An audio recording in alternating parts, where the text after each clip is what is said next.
Manhã. Entrevista do dia.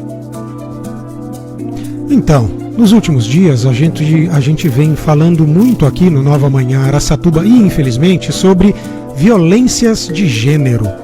Foi assim no caso da menina de 11 anos que interrompeu a gravidez, da atriz Clara Castanho, da agressão física à procuradora de registro e das suspeitas de assédio na Caixa. Para falar sobre violência de gênero, quem está hoje aqui no estúdio da Nova Brasil Araçatuba são as advogadas Gabriela Reis e Bárbara Neves. Bom dia, doutoras, tudo bem com vocês?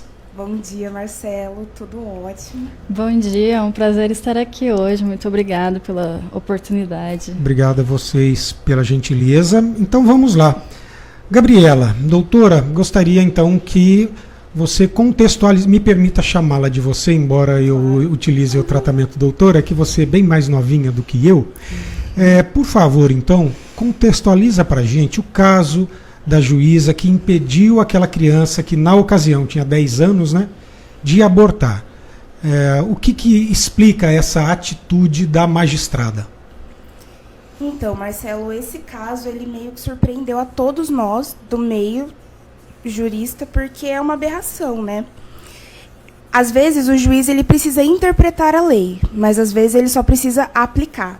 Aquele caso era um caso evidente que ela só precisava aplicar, porque era um direito, né? E apesar dela ser uma criança representada pela mãe, ela escolheu, e a mãe dela também escolheu, que ela não queria ter a criança.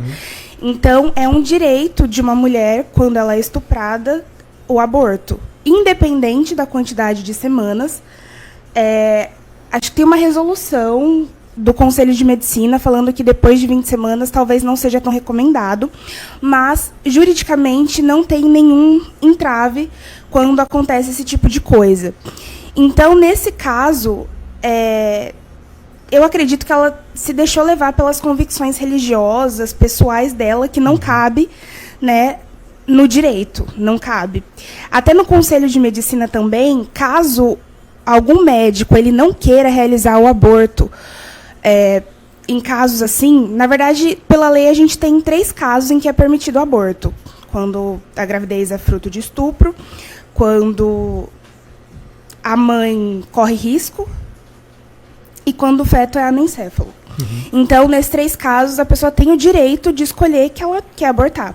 O médico, se ele tiver alguma convicção assim religiosa, pessoal, ele pode falar, olha, eu não vou fazer o aborto, mas outro médico tem que fazer. Então, é totalmente injustificável essa atitude dela, assustou todos nós.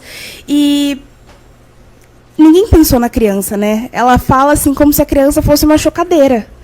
Como se fosse tudo bem ela ficar ali com o feto por mais algumas semanas, alguns poucos dias. Você aguentaria? Não, ela não aguentaria. Ela não aguentou o que ela passou. Ela não deveria estar sendo submetida a isso. E o que muito assusta é que é uma mulher, né? A juíza dando essa... A juíza e a promotora.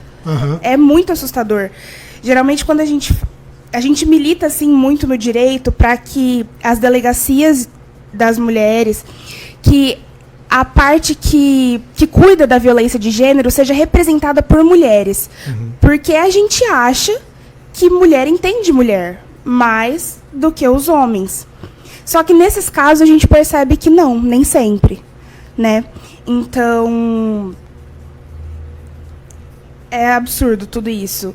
Ela justifica também falando que seria uma questão de assassinato. E quando a gente fala em assassinato, a gente está falando de uma vida extrauterina, de uma criança que já nasceu.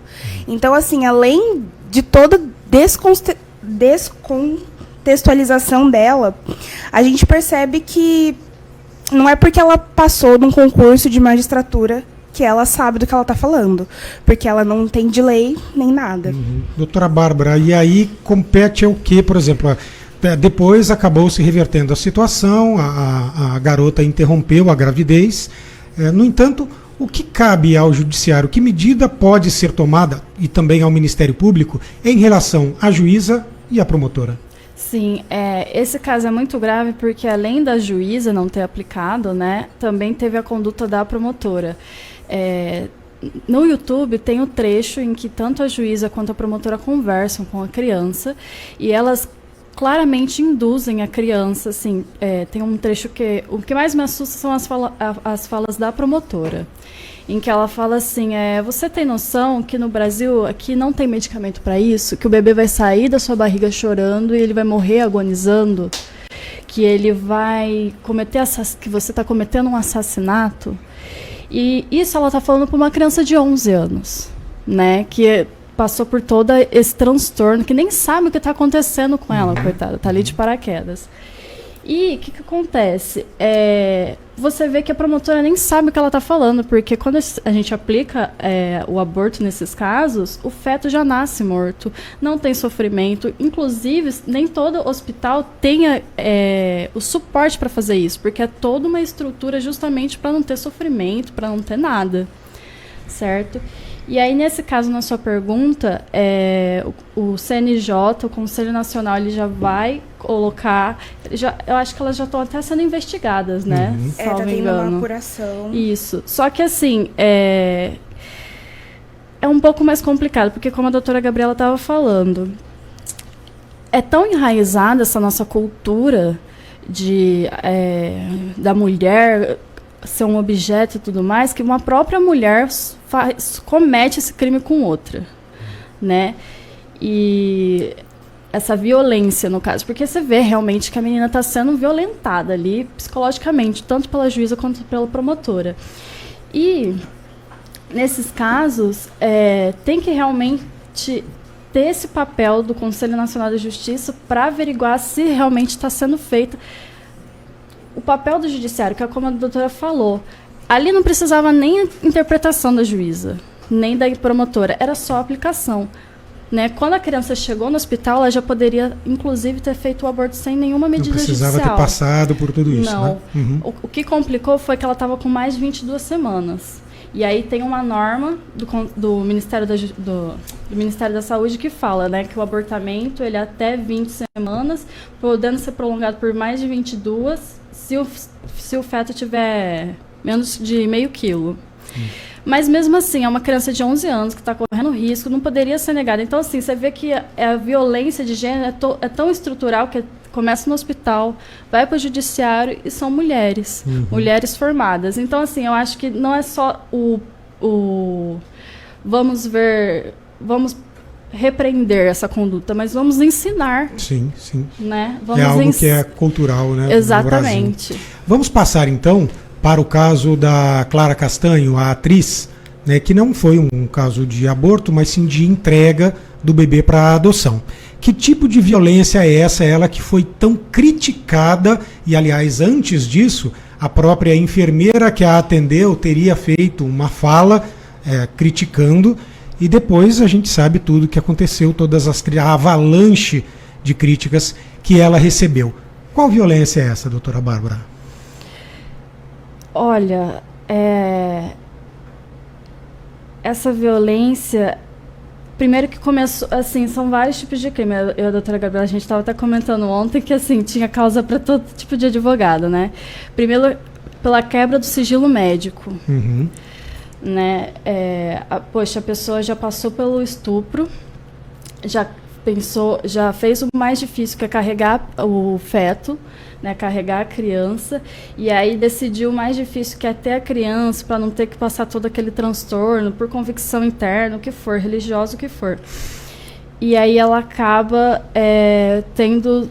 ainda sendo uma figura pública, o que é pior, né? E aí acaba com o sigilo médico, né, doutora? Sim. Acho que a enfermeira está sendo investigada, né, também, pelo conselho, mas eu percebi também que a Clara, ela sofreu uma violência social, né, em relação às escolhas dela. E é interessante também a gente analisar porque é tão ruim assim a gente escolher colocar uma criança para a lista de adoção. Se tem tantos pais que esperam, que desejam, né? E às vezes ela simplesmente... A gente não precisa só de condições financeiras para cuidar de um bebê. Ninguém fala na saúde emocional da mulher, né? Então ela teve uma escolha legítima, totalmente legal, e é como se os pais adotivos eles fossem deslegitimados, né? Não pode adotar, pai adotivo então não é pai? Qual que é o problema? E eu ouvi uma influenciadora falando que a Clara ela já tinha idade para cuidar da criança e ela não poderia recusar isso, como se fosse uma obrigação, né? Parece que tem muito essa imposição da maternidade. Ai, na hora gostou, agora você vai ter sim que ter essa criança, como se fosse assim, uma punição para a mulher. Agora você vai aguentar, vai ouvir a criança chorar. E são muitos fatores que se entrelaçam na maternidade, né? Se a gente for olhar hoje, a maioria das mães, elas são mães solos. Até mulheres casadas são mães solos. E isso leva a uma sobrecarga da mulher, tanto psíquica quanto financeira, física, enfim, inúmeras. E o homem sai ileso, sabe? Ninguém quis saber exatamente, quem é esse cara que estuprou? O que vai acontecer com ele? Como que... Não, todo mundo caiu em cima da Clara, que decidiu ter a criança. Olha só, nas duas situações as mulheres são julgadas. Se escolhem abortar, se escolhem ter a criança e dar para adoção. E vou mais além. Às vezes a mãe tem o filho e é criticada muitas vezes pelo modo de criar. Então, por exemplo, vou sair uma noite, eu vou deixar meu filho com alguém de confiança, com a avó, não sei o quê, e aí posto uma foto na balada. Nossa Senhora. Acabou, né? Acabou. Que mãe que é essa e tudo mais. Mas o pai, não, o pai tá tudo bem. Trabalha criança, muito, né? Tem que descansar. Exatamente. É muito absurdo tudo que a gente vê. E aí a gente percebe que não é sobre escolhas, é sobre o corpo da mulher. Ele é um objeto, ele... Né, parece que sobre o corpo da mulher todo mundo pode opinar, menos ela. E ela tem que sempre responder a expectativa que a sociedade impõe sobre ela. Sim. Falando, desculpa, que a gente precisa acelerar, que infelizmente não temos tanto tempo assim. Vocês falaram do corpo da mulher e me remeteu à agressão física, e aí eu fui lá, lembrei do caso da procuradora de registro, que foi agredida fisicamente por um colega de trabalho. Vocês entendem isso como uma tentativa de feminicídio? Olha, não complicação jurídica, mas está tendo assim muitos conflitos, né? Ela, quando ela dá a entrevista, ela fala que ela sentiu que se ele tivesse qualquer outro objeto, uma faca, ele teria matado ela. Então a gente vê que evidentemente é uma violência de gênero, porque ele fala que ela não deveria estar no lugar que ela está, no lugar de autoridade que ela está. Então, o problema é uma mulher acima dele, dando ordem para ele. Então, evidentemente, é de gênero. E o feminicídio, ele se caracteriza por isso, né? Por um homem que mata a mulher por ela ser mulher. Nesse caso, seria uma tentativa de feminicídio, porque não chegou a acontecer, né? Ainda bem. Só que se não tivesse outras pessoas lá, será que ele teria parado? Se ele tivesse com uma arma, será que ele teria ou não teria? Então, é realmente assim, talvez subjetivo, mas eu não sei até onde. Só que eu acho, sim, que foi uma violência de gênero e se enquadra em feminicídio. É onde eu queria chegar. Doutora Bárbara, entende assim também? Foi tentativa de feminicídio? Então, é que aqui nesse caso eu vejo já que tem uma lacuna na lei. Porque o que acontece? Quando a gente fala na questão penal, ali a gente não consegue ver se ele, pelo menos assim, a gente de fora teria que ver mais adentro, se ele tentou matá-la ou se ele tentou agredi-la. Mas, de qualquer forma, a finalidade foi o porquê. Porque ela é mulher. Porque, pelo simples fato dele ser rebaixado por uma mulher, realmente pelo gênero dela. Então, como não tem essa questão da violência contra a mulher por ser mulher, só a tentativa de homicídio contra a mulher, que eu acho que a promotoria está colocando como tentativa de feminicídio. Ele virou réu, né? Tá preso, inclusive. Porque não caberia Maria da Penha ali, né? Não entra nos requisitos da lei. Não é violência familiar. Exatamente. Só que também não dá para saber se a intenção dele era matar ou não, mas ao mesmo tempo entra como feminicídio porque ele fez isso por conta dela ser mulher. Dela ser mulher. Uhum. E aí, assim, como se não bastasse todos esses absurdos, ainda vem nas últimas semanas o caso de assédio. Aliás, não foi um caso, né? Foram mais casos de assédio na Caixa Federal, tanto do ex-presidente quanto de vice-presidente, e agora está se investigando, inclusive, de outras pessoas e de um esquema dentro da Caixa que protege os homens do alto escalão contra esse tipo de denúncia. E aí, por que é tão difícil assim para a vítima mulher, né, no caso da Caixa especificamente, mas a gente sabe que se estende de uma forma sistêmica em toda a sociedade, ela fazer-se compreender e a situação ser entendida, principalmente por parte dos homens. Olha, eu estou sendo assediada moralmente, assexualmente e às vezes até a própria, por exemplo, ouvidoria do banco meio que passa pano e fala deixa disso, não vai para frente. Como vocês entendem isso? Olha, eu vou citar aqui uma pesquisa que teve recentemente, que era sobre promotoras e juízas, e a pesquisa visava entender se essas mulheres em posições altas, né, assim, financeira, elas sofriam algum tipo de violência. E eram juízas e promotoras. Pela pesquisa, essas mulheres elas sofriam sim violência doméstica, violência familiar, mas a maioria delas não denunciava.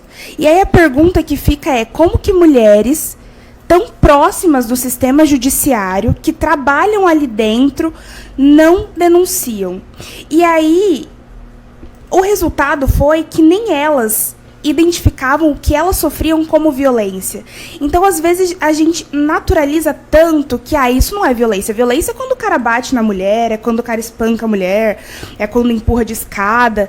Mas, às vezes não, muitas vezes, não é só isso. É um jeito de falar, é uma violência psicológica.